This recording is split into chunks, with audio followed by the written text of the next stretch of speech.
the right of the people peaceably to assemble is such a fundamental right that it's enshrined in the First Amendment of the Bill of Rights in our Constitution.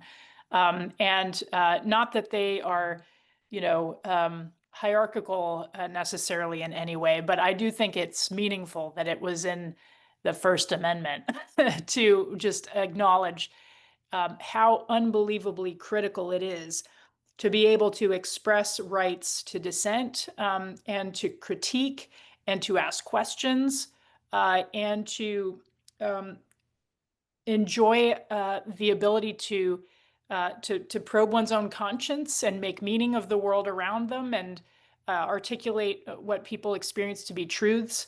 It is so unbelievably fundamental both to the functioning of a democracy, the peace in a society, and the peace in oneself that I'm so grateful that you all are spending some time here on this call to support that. So I am here in my personal capacity, and I'm delighted to share a few observations and reflections off the top here before we go into Q&A about whether and why protest matters. So not to hide the ball, but I think it matters a lot, a lot, a lot. It's not the only thing that matters. And there are lots of things that people can do besides street protest or street mobilization or what people think of in their minds as protest that really matters in acute backsliding episodes of the type that the United States is currently experiencing. But I want to share some really concrete information about how exactly protest matters, and then talk a little bit about the limits of protest and what other things there are available to people who are wishing to advocate for and engage in civic life, even under the types of circumstances that we might face shortly. So first things first, when political scientists study how protest matters, they usually look at the ways that protest influence things like elections, or they look at whether protesters achieve the, say, policy change or reforms that they're demanding. And those are really important indicators of success. But there are lots of other indicators of success too, including kind of short-term tactical successes, like whether a particular protest was able to actually attract more people than anybody was expecting. Now, why is that important? It's important because it provides new information to organizers, to the audiences observing the protest, to the press, to elected officials, to communities, that there is something of common concern that people are spending some of their time organizing a protest around, and actually it's got some serious legs. And we know that fundamentally protest is kind of a symbolic action. It's a communication device. It's a way of signaling commitment, resolve, issues of shared concern, grievances, demands. And so there's sort of like the immediate term, like what actually happened at the protest? Did it go the way that everybody wanted? Did more people turn out than expected? Did it manage to manage any potential conflicts that arose in a way that was constructive or productive? Were they able to maintain control of the scene of the protests, or did things go off the rails? So like those are all just immediate indicators of success that are really important on a tactical level. And then there are things that we would call like process goals. And there the question is, did the protest actually build a sense of presence for a broader movement? Like did it, in a week later or something, do people remember that it happened? Do they associate these ideas with a common grievance or with a group of people that they know are going to remain committed to it? Is the movement actually growing now? Are there more people expected at the next protest? Or did the people who attend the protest sign up to engage in some kind of strategy session or training or things that they might do locally in their community to bring more people in? Did the organization get some positive press? Like, was it received generally sympathetically by those that were covering the action? Were there particular people in society that you wouldn't expect to speak out on behalf of the movement that were so moved by what they saw that they begin to express sympathy or agreement with the things that the movement is demanding? Maybe a movement through a series of protests is able to actually get an item picked up on an agenda. either at their local city council or whatever. And so all of these little points are points along the way to success, right? And so the third kind of the big category of successes are things like, did it shift, how people turned out to vote in an election, or who ran for office, or what the vote count was at the end, or whether the government actually respected the vote. All of these things are indicators of success for movements that build on all of those other tactical and process successes.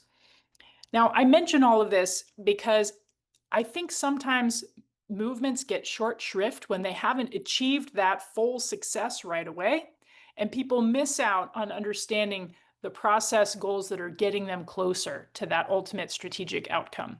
And because of that, because of the hurried nature of how people want to analyze whether protests succeeded or failed, people can be quite skeptical about what it is that a protest or a protest movement can achieve. And it's largely because they're not giving it enough time to mature in its effects. And that can be discouraging for people, so I don't want to discourage anyone. That's why I mention all of these different kind of shorter term effects. So all of that said, let's think about these strategic outcomes. So you might remember that in April of 2009, there was a very large protest, a single day of protest in the United States on tax day. And it was called the Tax Day protests. And it's what gave rise to the so-called Tea Party. The Tea Party was sort of an insurgent movement within the Republican Party that primaried a bunch of more establishment Republicans in the 2010 midterms. This was the first midterms under the Obama administration. And as it turned out, some political scientists and economists were very interested in understanding, did turnout at those Tea Party protests a year and a half before the midterms impact what happened at the midterms? So can we find a correlation between turnout there and the shift in the House toward the GOP, the sort of huge red wave that occurred in that 2010 midterm? And they found, quote, protests led to more grassroots organizing, to larger subsequent protests and monetary contributions, and to stronger conservative beliefs. And then this led to a 0.1 percentage point increase in the share of population protesting, corresponding to a 1.9 percentage point increase in the Republican vote share in each district. So basically what they're saying is, Republicans got 2 percentage points more for every 1,000 people that turned out at a Tea Party protest. That's pretty significant. So is that just something that occurs on the right in American politics? No, that's just one of the first papers that actually tried to do like a controlled analysis, controlling for a lot of other factors for how those protest sizes on a single day were correlated with the election outcome in the midterm. So there was a very similar pattern that took place in 2018 during Trump's first term, the so-called blue wave of 2018, when the House flipped dramatically from being a GOP House to an overwhelmingly blue House. How did that happen? Well, a lot of things happened, but you might recall the Women's March of January 21st of 2017, which at the time was the largest single day of protest in American history. And about 1.5% of the population probably turned out to protest that day, huge numbers. What were the effects there? Well, a pair of economists studied this as well. And they say, quote, we estimate that in the 2018 midterm election, 1,000 additional protesters are associated to one additional woman running in every 3 races, and more generally, one additional candidate from an underrepresented group every 2 races. So the number of women candidates increased by 11 percentage points, or nearly 40% of the sample average, and underrepresented groups obtained 13 percentage points more votes in each county in which there was a women's march. So what does this mean? They studied both who ran and what the vote share was, and they found that it was more women and more candidates from underrepresented groups at any point in history, and also that they won significantly more vote share in the 2018 election. Now, I think what's significant there is that, again, they linked it to one single day of protest. Now, we know that most protest campaigns don't happen that way, and it didn't happen in 2009 that way. It didn't happen in 2017 and 2018 that way. But it does show the power, the correlative power of a single day of protest. And so we should never underestimate it, right? We don't want to overestimate how important a single day of protest is, but it would be very dangerous also to underestimate it.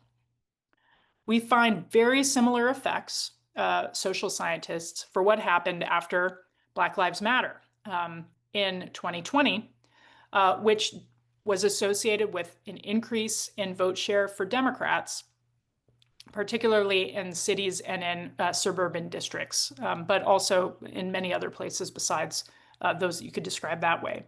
And in the summer of 2020, the mobilization associated with Black Lives Matter was then the largest and broadest based mass mobilization in American history. And it also resulted in profound electoral impacts in the 2020 presidential election. So that's election outcomes. So I want to talk a little bit about what happens in a backsliding context, right? Because what I've talked about so far is elections that occur in countries that are in the United States under conditions of relatively free and fair elections. So we may still have quite free and clean elections going forward. So let's assume that that's going to be the case for a moment, and that we have a right to participate in such elections and will demand and expect to do so. But it may be more difficult to observe the direct correlative relationship between, say, a single day of protest, like No Kings or something, and an outcome in the midterm election. And so I don't think we would want to take for granted necessarily that protests would obtain the same impacts going forward in our context. So what do we know about movements that succeed using protest and other forms of civil resistance in the context of backsliding democracies? Well, they definitely often use elections as opportunities to galvanize their base and mobilize effective resistance to authoritarianism by promoting small d democratic candidates. But they do more than that. They also find ways to broaden the range of people participating in the mass movement. They achieve a measure of momentum. My colleague Margarita Belgioso and I actually were provoked by an activist to think about whether momentum as a physical property, like linear physics, could apply to movements. And so Margarita and I did a study where we looked at mass times velocity, which is in linear physics how you calculate momentum. And we did a thing where we said, okay, what if mass is like the number of people protesting on any given day in a country, total, and then velocity is the number of protests that occur in the previous week, total. And think about that as like a concentration of energy and time. And so we think about mass times velocity, and we just multiplied them in a sample of countries. And we found that it is an incredibly powerful predictor of whether a national leader resigns from office on any given day of the week. So that's an interesting quantity. Momentum, mass times velocity. The more momentum a movement gets, the more pressure it's going to build, not just necessarily on the leader that is, going to eventually resign, but on the people surrounding the leader, right? Because they may or may not resign. If they do, it might be quite consequential to whether the leader themselves decides to resign. But the main point is that it's the momentum that builds that pressure, and that requires a lot of people, but also a lot of protest events concentrated in time. The second thing that they do is they get those pillars of support that are upholding the would-be autocrat, and they begin to chip away at their loyalties.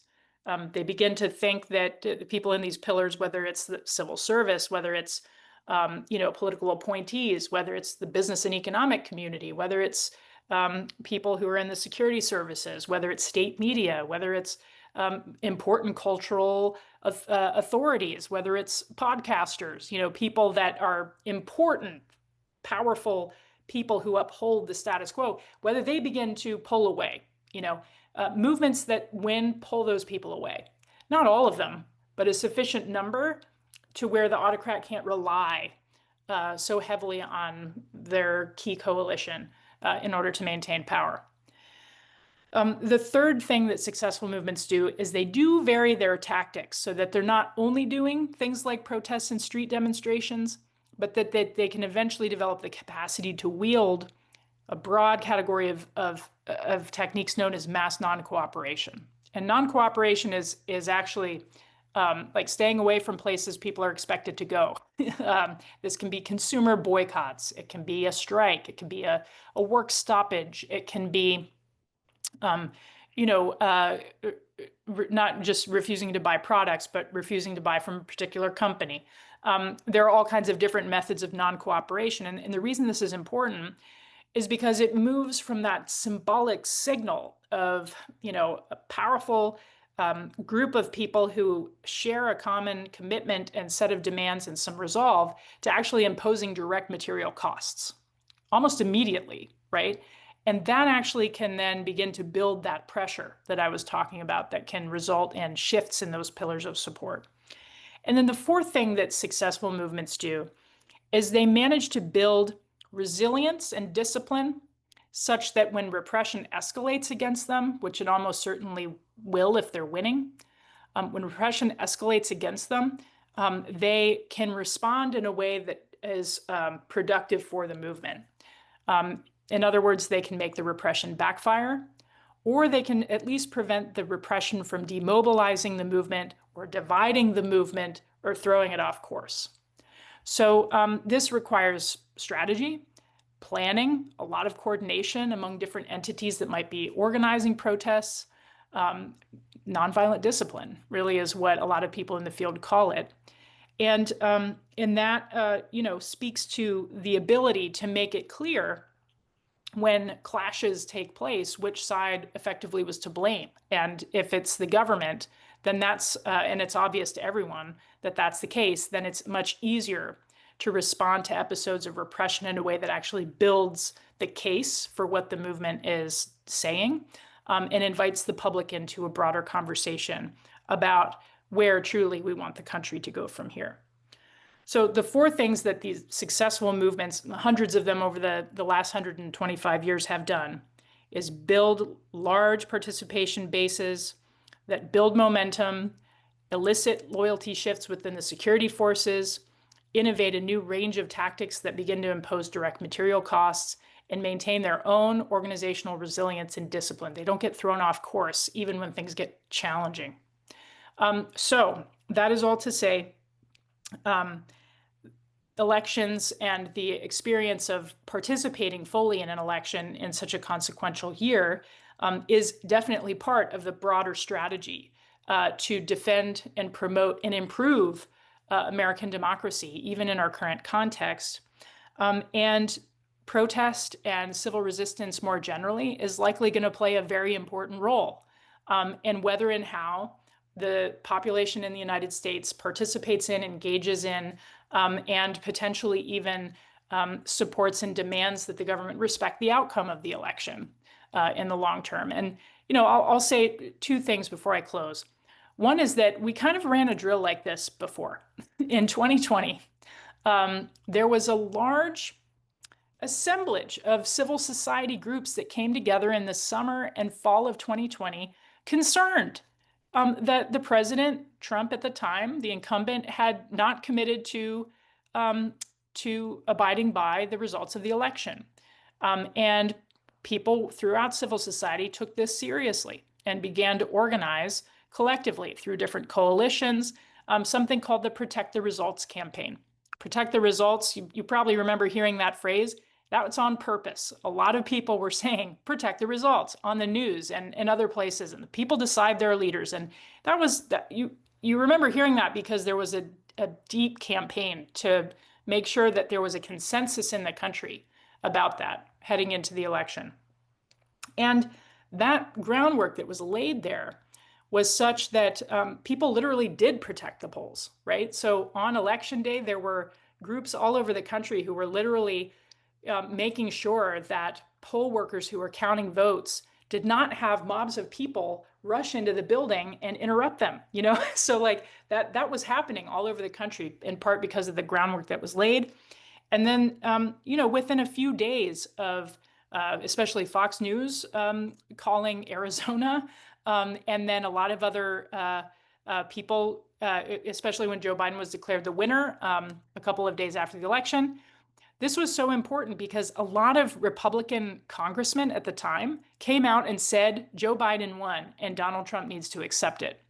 And that was because there had been this banging on for like months to build a consensus that put them on the hook to say that. Now, a lot of the people who said that a week after the election don't say that now, right? So the same people who were saying that Joe Biden won and Donald Trump needs to accept it have changed their minds and now say that, yeah, there's something to the election being stolen. But they didn't say it then. They weren't convinced then. They were convinced later by where the base went and what Trump decided to do after that. But this is all to say, there was a campaign, and it prevented, actually, it over the next few months, the level of preparation, both legal preparation and preparation to support and defend the results of the vote, helped to avert a coup. It helped to avert a coup. And a powerful entity that came forward was the living secretaries of defense, believe it or not, who on January 3rd of 2021 came out and signed an open letter that they published in the Washington Post saying that regardless of what any president says, the people decide who the president is, and the US military does not. Because if you recall, Trump had begun to say that the military was going to step in and help decide the outcome of the election and prevent certification and everything else. The 7 living secretaries of defense at the time put together a letter saying that is not going to happen. And so that is what we would count in the sort of civil resistance world as something like a defection. Not a defection from the Constitution, but certainly the security, the consequential body, an institution saying we're not going along with the incumbent here. We are going to stand up for democracy.